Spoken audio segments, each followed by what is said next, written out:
त के भनौँ झन् दुईवटा पिरियड बराबरै एउटै पिरियडमा गर्नुभयो मोहनजीले। मोहनजीको क्लास बुझ्न साथीहरूलाई कतिको अप्ठ्यारो अथवा सजिलो के भयो, अलि सबै एकैपटकमा मोहनजीले कुरा बुझ्नु भयो नै होला, कहिलेकाहीँ अलिकति बुझ्न गाह्रो हुन्छ।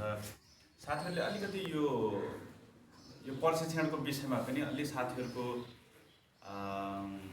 अब अनुशासनको हिजो एउटा च्याप्टरै पनि थियो होइन, यो चाहिँ अब आउँदा साथीहरू कसरी कसरी आइपुग्नु भएको छ, तर पार्टीले यसमा धेरै मेहनत गरेको छ। हेर्नु 2018 साल भनेको हाम्रो धेरैजनाको चाहिँ बुवाहरूको बेला हो अथवा हजुरबाहरूको कतिपय हजुरबाहरूको पनि टाइम हो।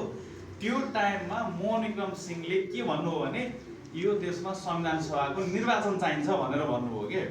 2019 सालको केन्द्रीय कमिटीको मिटिङमा उहाँले त्यो भन्नुभयो, कम्युनिस्ट पार्टीको मिटिङमा पहिलो पटक संविधान सभाको निर्वाचन हुनुपर्छ भन्छ। तर संविधान सभाको निर्वाचन कहिले भयो त भन्नुहुन्छ भने 2064 सालमा गएर संविधान सभाको निर्वाचन भयो। भएन त 18 सालमा मागेको कुरा 64-65 सालमा गएर भयो कि। त्यत्रो लामो समय पछाडि बल्ल जनताले त्यो कुरा बुझ्यो। 2052 सालमा माओवादीले हतियार उठाउने बेलामा हाम्रो पार्टीले के भन्यो भनेदेखि यो हतियार उठाउने समय होइन, हामी पनि हतियार उठाउने पार्टी हो, हामीले पनि हतियार उठाउनुपर्छ। केका लागि त जनवादी क्रान्ति गर्नको लागि, समाजवाद ल्याउनको लागि, साम्यवादसम्म पुग्नको लागि त हाम्रो पार्टीले पनि हतियार उठाउने सशस्त्र छ होइन। रवि लामिछानेको विषयमा संसार एकापट्टि दौडिरहेको छ होइन, मान्छेलाई चाहिँ नि किन रवि लामिछाने भन्ने लागिरहेको छ। बालेन शाह आएपछि यो देशमा उत्पात हुन्छ भन्ने छ। तर हाम्रो पार्टीले डे फर्स्टबाट के भनेको छ, अमेरिकाको एजेन्ट हो भनेर भनिदिएको छ पार्टीले। यो अमेरिकाले खोलाको पार्टी हो, अमेरिकाको स्वार्थ पुरा गर्नको लागि चाहिँ यो पार्टीको स्थापना भएको छ। योसँग अरू कुनै राजनैतिक विचार पनि छैन। यो भयङ्कर षड्यन्त्रपूर्वक चाहिँ यो देशमा आएको छ भनेर हाम्रो पार्टीले भनेको छ। यो कुरा अहिले गएर चाहिँ सामाजिक सञ्जालमा भन्यो भनेदेखि यति धेरै गाली खाइन्छ, रिप भन्दा दोस्रो चाहिँ आउँदैन। त रिप त झोले होइन, त चाहिँ नि बुढाहरूको चाहिँ नि लठे भनेर यति धेरै गाली आउँछ कि त्यो ठेगी नसक्नु छ। तर हामीले गाली आउँछ भनेर हामी चुप बस्नु त भएन नि। 19 सालमा मोहन विक्रमले उठाएको संविधान सभा चुप बसेको भए 64-65 सालमा संविधान सभाको निर्वाचन हुँदैन थियो। संहिताको विरोध हामीले नगरेको भए जातीय संहिता त यिनीहरूले पासै गर्न थालेथे। हामी संहिताको विरुद्धमा आएर काठमाडौँ केन्द्रित आन्दोलन गरेपछि संहिताको ठुलो बहस भयो। त्यस पछाडि जातीय राज्य त यो देशमा हुँदैन भनियो र अहिले भौगोलिक संहिता कायम छ। कम्तीमा जनताको मनमा लाग्ने कुरा त जनमोर्चाले गराइरहेछ भन्ने कुरा त अहिले क्लियर भएको नि। च्याप्टरभित्र हामी यही विषयमा केन्द्रित हौँ। हिजो मैले भनेको एउटा कुराबाट चाहिँ सुरु गरौँ, विद्यार्थीले राजनीति गर्नुहुन्छ कि हुँदैन भन्ने कुरा नै मेन कुरा हो। त्यसलाई अहिले छलफलको विषय बनाइएको छ। मैले हिजो तपाईँहरूलाई भने विद्यार्थी सचेत वर्ग भएको हुनाले विद्यार्थी राजनीतिमा आउनुपर्छ, विद्यार्थीले राजनीति गर्नुपर्छ। विद्यार्थी नै परिवर्तनमा लागेन, विद्यार्थी सङ्गठनहरू भएन अथवा हामी युवा विद्यार्थीहरू नै राजनीतिमा छैनौँ भनेदेखि देश सही डिरेक्सनमा जाँदैन, यो कुरा हो होइन। विभिन्न आन्दोलनहरूमा अघि मोहनजीले पनि भन्नुभयो, हरेक आन्दोलन युवाहरूले नै चलाएको हो कि। अहिलेको आन्दोलन बेग्लै छुट्टै हो, यो के नहो भनेर यसलाई अलग गर्न जरुरी नै छैन। किनभने हरेक आन्दोलनको नेतृत्व युवाले नै गर्ने हो, विद्यार्थीले नै गर्ने हो। युवा विद्यार्थी नै पार्टीहरूले राजनीतिक लाइन दिने हो। अरू तपाईँ हामी भनेको चाहिँ आन्दोलनको फोर फ्रन्टमा जहिले पनि यो अवस्थामा हामी फोर फ्रन्टमा जाने हो। अबको 20 वर्ष पछाडि 30 वर्ष पछाडि अर्को जेनेरेसन आउँछ, त्यो चाहिँ सडकमा आउने हो, हामी पछाडिपट्टि बस्ने हो। त्यो त जहिले पनि हो नि, पनि हुन्छन् र भोलि पनि हुनुपर्छ। युवा विद्यार्थी राजनीतिमा हुनु हुँदैन भन्ने कुरा चाहिँ ढोङ्गी कुरा हो, त्यो पाखण्डी कुरा हो, त्यो चाहिँ विकास विरुद्धको कुरा हो, त्यो राजनीति विरुद्धको कुरा। यसमा हामी क्लियर हुनुपर्छ। त्यसकारण चाहिँ यो जेनजी आन्दोलन पछाडि घोषणा गर्ने अभियान चल्यो नि, म चाहिँ अब स्वतन्त्र, म चाहिँ अब जेनजी होइन, म चाहिँ अब म कुनै पार्टीमा छैन भनेर चाहिँ व्यापक अभियान चल्यो। एमालेको अनुराग सुब्यूको राजीनामा गरेर चाहिँ म चाहिँ छैन भन्यो। यद्यपि फेरि 15-20 दिन पछाडि ऊ चाहिँ आयो, फेरि त्यहाँ लफडा भयो, सारा चिज भयो। उसले नै घोषणा गर्यो कि यो भनेको काँचो कुरा हो कि, यस्तो कुरा चाहिँ गर्नु हुँदैन। स्वतन्त्र भन्ने कुरा स्वतन्त्र भन्ने हुँदैन कि हो हुन्छ कि हुँदैन हुन्छ। हामीले हिजो अलिअलि द्वन्द्ववाद पनि पढ्यौँ, आज मोहनजीले पनि अलिअलि कुरा गर्नुभयो नि। द्वन्द्ववादले के भन्छ भनेदेखि हो या त हुन्छ या त हुँदैन क्या, दुईटा कुरा हुन्छ। एउटै पक्षभित्र दुईटा कुरा हुन्छन्। हिजो दुर्गा सरले पनि भन्नुभयो हैन, बीचको बाटो चाहिँ हुँदैन। या त तपाईले संहितालाई एक्सेप्ट गर्नुपर्छ या त तपाईले संहिताको विरोध गर्नुपर्छ। यसको म बीचको बाटो जान्छु भन्ने कुरा चाहिँ हुँदैन के। बस्नुहोस् तर भोट चाहिँ घन्टीमा हाल्नुहोस् भनेको नि 79 हो कि हैन भन्नु त। तपाईहरु आफ्नो पार्टीमा बस्नुहोस् तर भोट घन्टीमा हाल्नुहोस् भनेको, तर 82 मा अब उनले त्यही भन्छन् त। तपाईं आफ्नो पार्टीमा बस्नुहोस् भोट घन्टीमा हाल्नुहोस् भन्छन् कि अहिले त उनले त स्वतन्त्र पार्टीमा आउनुहोस् भन्छन् होला नि त। स्वतन्त्र पार्टीको कार्यकर्ता बन्नुहोस् भन्छन् होला नि त हैन। स्वतन्त्र पार्टीको कमिटीमा बस्नुहोस् भनेका छन् नि त हैन। केन्द्रीय समिति छ, जिल्ला समितिहरू बनिरहेका छन्, रवि लामिछानेको सिग्नेचरमा टिकटहरू वितरण भइरहेका छन्, हुँदैछन् भन्दाखेरि त अब पार्टीमा भनेपछि स्वतन्त्र भन्ने कुरा हुँदैन। कुनै न कुनै विचारधाराबाट हामी या त एग्री हुनु पर्यो, लाग्नु पर्यो एक्सेप्ट गरेर, त्यसको विरुद्धमा हो भनेदेखि आफ्नो छुट्टै दर्शन बनाउनु पर्यो र आफ्नो दर्शनको प्रचार गर्दै राजनीतिमा आउनु पर्यो। हामी छुट्टै स्वतन्त्र अलग्गै भनेर चाहिँ हुँदैन। यसमा हामी क्लियर हुनु पर्यो पहिलो कुरा। दोस्रो कुरा चाहिँ के हो भन्नु छ भने अघि मोहनजीले पनि भन्नुभयो, यस पछाडिको क्लासमा पनि त्यो विषयहरू चाहिँ आउला उहाँको। तपाईको चाहिँ हामी मान्छे भनेको हामी युनिक हो के। हेर्नुस्, हामी जन्मने कुरा नै युनिक हो। अस्ट्रेलिया भन्ने टाइपको लहर चलिरहेछ तर कुरा त्यस्तो होइन नि त। हामीले आफ्नो जीवन त साधारण तरिकाले गाउँमा किन बिताउन सक्दैनौँ? मजाले सक्छौँ नि। सामान्य काम गरेर पनि हामीले आफ्नो जीवन चाहिँ सञ्चालन गर। हिजो हाम्रो हजुरबाले गर्नुभयो, हिजो हाम्रो जिजुहरूले गर्नुभयो, हाम्रो बुवाले गरिराख्नु भएको छ भनेदेखि हामीले हाम्रो जीवन हाम्रो घरमा, हाम्रो टोलमा, हाम्रो समाजमा हामीले बिताउन सक्दैनौँ भन्ने कुरा त होइन नि। हामी सक्छौँ। त्यो यो एकदम साधारण काम हो। यसलाई ठुलो बनाउन कुनै जरुरी छैन। त्यो सक्छौँ तर त्यति मात्र गरेर पुग्दैन। हामी युनिक तरिकाले जन्मिसके पछाडि हामी अर्कोको लागि पनि काम गर्न सक्ने हुनुपर्छ के। अर्कोको लागि हाम्रो कामले अर्कोको लागि पनि सहयोग होस्, सपोर्ट होस्। तपाईको समाजमा, तपाईको परिवारमा तपाईको भूमिका, तपाईको समाजमा तपाईको भूमिकाले अर्को व्यक्तिलाई पनि फाइदा पुगेको हुनुपर्छ। त्यसकारण हामी सर्वश्रेष्ठ हो, त्यसकारण हामी मानव हो, त्यसकारण हामी चेतनशील हो नि त। नत्र आफ्नै लागि मात्र हो, आफ्नो परिवारको लागि मात्र हो भनेदेखि त अरू जनावर र हामीमा के फरक भयो त? हामी अर्कोको लागि हो भन्ने कुरा चाहिँ हामीले बिर्सिनु हुँदैन के।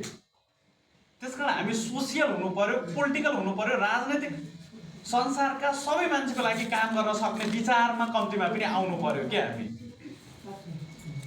हैन। त्यो आउन एकदमै जरुरी छ। त्यो आउनुहोस्, त्यो प्रकारको विचार हामीले चाहिँ निर्माण गर्दै जानुपर्छ। कम्युनिस्ट पार्टी भनेको एउटा त्यस्तो पार्टी हो जसले संसारका सबै मानिसहरूको अस्तित्वलाई एक्सेप्ट गर्छ। साम्यवाद आयो भनेदेखि त साम्यवादभित्र त देश पनि हुँदैन, विश्व एउटै हुन्छ। यहाँ कुनै भौगोलिक विभाजन नै हुँदैन, सरकार भन्ने नै हुँदैन, कहीँ सरकारै हुँदैन। यहाँ जातपात, ठुलो सानो, धर्म यस्तो खालको कुनै पनि क्याटेगोरी हुँदैन नि त कम्युनिजमभित्र हो। त्यो खालको जीवनको एक्सर्साइज गर्ने हो कि हामीले। आजै समाजवाद, आजै साम्यवाद आइरहेको छ। हरेक 10-10 वर्षभित्रमा चाहिँ यस्ता खालको उथल पुथलहरू हुन्छन्। अब हामी सही दृष्टिकोणबाट परिचालित छौँ, सही विचारबाट प्रशिक्षित भइरहेका छौँ, सही तरिकाले राजनीतिलाई चाहिँ बोध गरिरहेका छौँ भनेदेखि यस्तो खालको हावाहुरीले केही फरक पार्दैन। नत्र त्यसले उथल पुथल नै ल्याइदिन्छ। आज हेर्नुहोस् त हरेक पार्टीहरूभित्र कुन प्रकारको अशान्ति छ। नेपाली काङ्ग्रेसभित्र तपाईँहरूले देखिराख्नु भएको छ के भइरहेको छ। एमाले भित्र आज के भइरहेको छ, माओवादीभित्र के भइरहेको छ तपाईँ हामी सबै देखिरहेका छौँ त।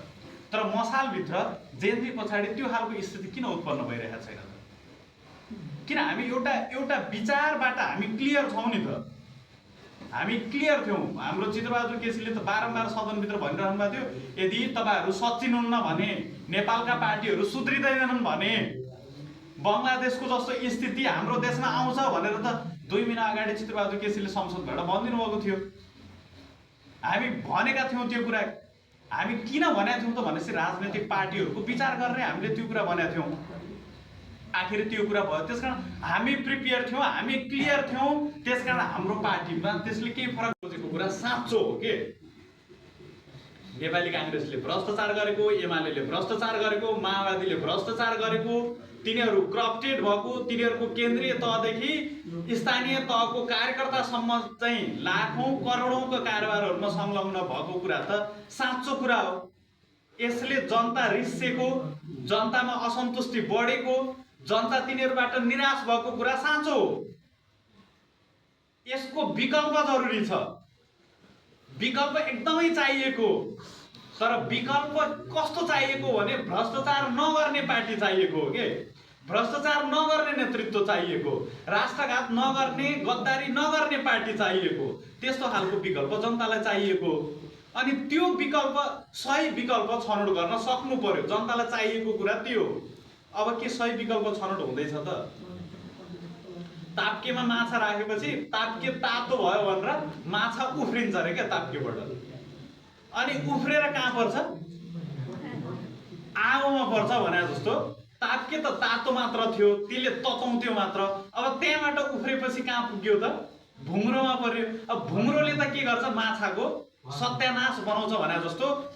भ्रष्टाचार भएको कुरा साँचो हो, जनतालाई यसबाट निकास चाहिएको थियो। जनता यो ताप्केबाट उफ्रिन खोजिरहेका छन्, त्यो हदसम्म सही छ।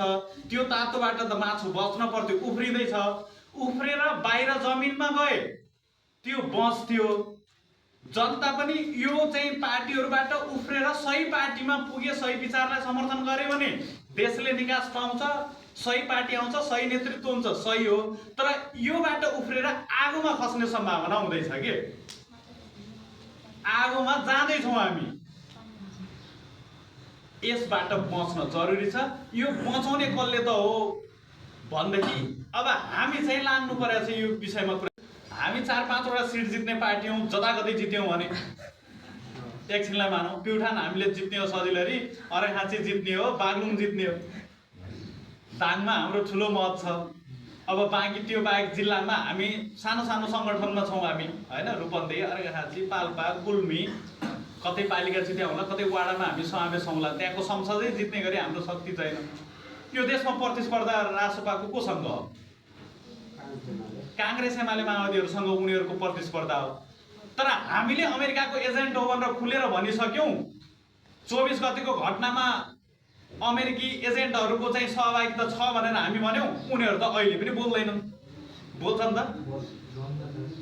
उनीहरूले के भन्छन्? घुसपैठ भएको थियो भन्छन्। घुसपैठ भएको थियो भने कसको भएको भन्नु पर्यो नि त। एमाले भन्छ घुसपैठ भएको थियो भन्छ, केपी ओलीले कसको भएको थियो भन्दैन। किनभने अमेरिकाको दलाली अझै पनि गर्नु छ अलिअलि बचेखुचेको। गगन थापासम्मले पनि अस्ति भाषण गर्ने बेलामा खुला मञ्चमा के भन्यो? भिरकुटी मण्डपमा 24 गते घुसपैठ भएको भने कसको घुसपैठ भएको भन्दाखेरि त त्यो त भन्दैन फेरि। किनभने दलाली त अझै पनि बाँकी गर्नु छ।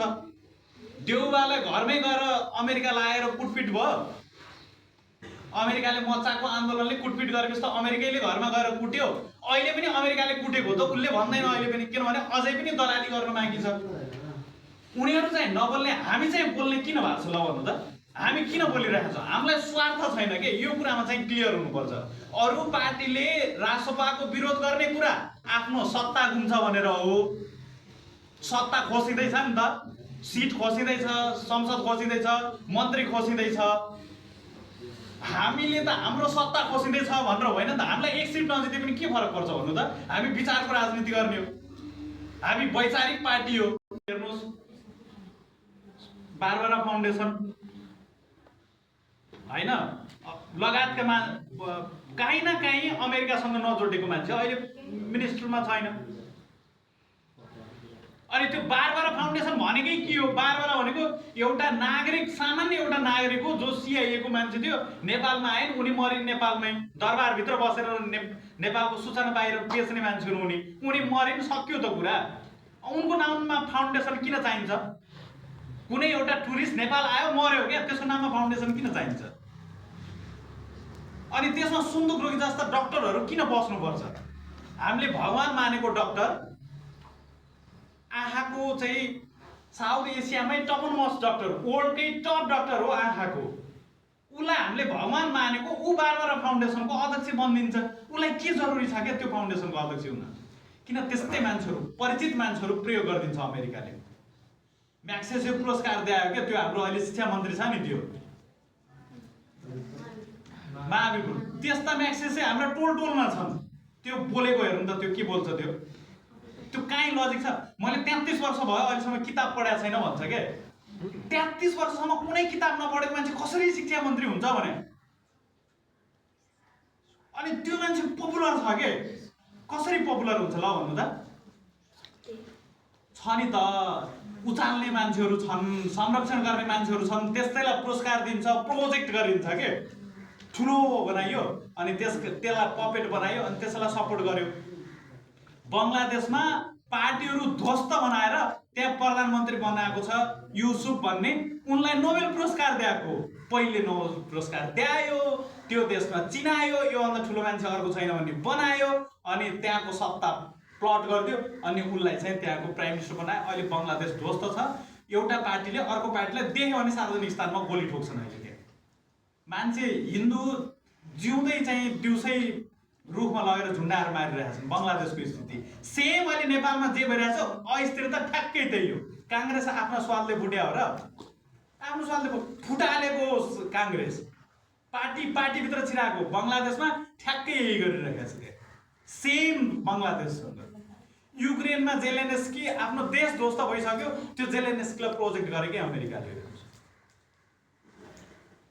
अहिले चाहिँ कहाँ राष्ट्रपति उडाइदिएको भेनेजुलाको राष्ट्रपतिलाई चाहिँ गएर ल एउटा देशको राष्ट्रपतिलाई सुतेको ठाउँबाट उठाएर लैजान्छ क्या ट्रम्पले यो कल्पना गर्न सकिन्न ल भन्नु त सुतेको ठाउँबाट उठाएर लगेको छ अनि प्रोजेक्ट कसलाई गरिरहेको छ भन्दाखेरि त्यहाँको विपक्षी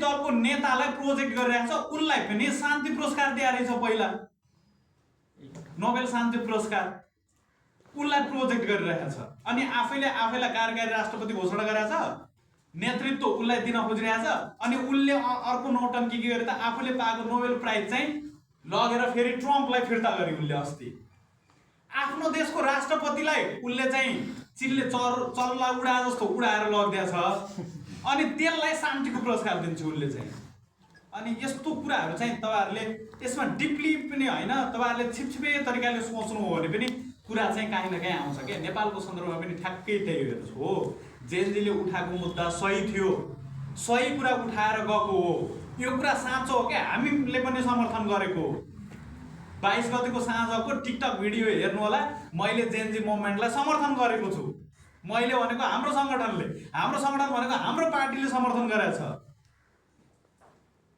भ्रष्टाचारको विरुद्धमा हाम्रो समर्थन छ भनेर तर 24 गतेको घटनालाई अनि हामीले समर्थन गर्छौं त भ्रष्टाचार विरुद्धको आन्दोलन उठाउने आएर मसालको कार्यालयमा आगो लगाउने अनि मसाल कहिले भ्रष्टाचारी हो त भन्नु पर्यो नि त या भ्रष्टाचारी हो नि भ्रष्टाचारी भन्नु पर्यो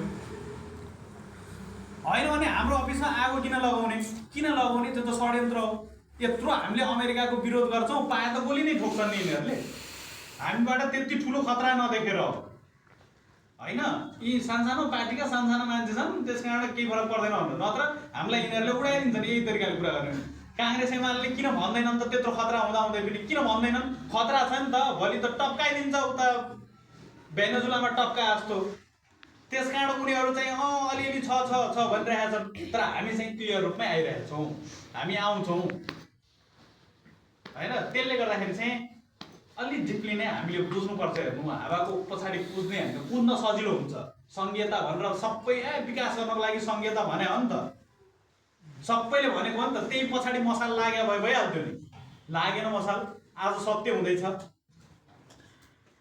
हैन त्यसकारण हामी पछाडी कुद्ने हैन हामीले विचार गर्नुपर्छ अध्ययन गर्नुपर्छ हाम्रो क्षमतालाई बढाउनुपर्छ साथीहरु एकदम ध्यान दिनु यो कुरामा चाहिँ हामी नेतै हुनुपर्छ तपाई भोलि मसालै हुनुपर्छ अनि त्यसपछि झोलै बोकेर गाउँभरि हिड्नुपर्छ यो चाहिँ हैन के सही कुरा बुझ्नु पर्यो नबुझे त सिद्धो त नेपाल अब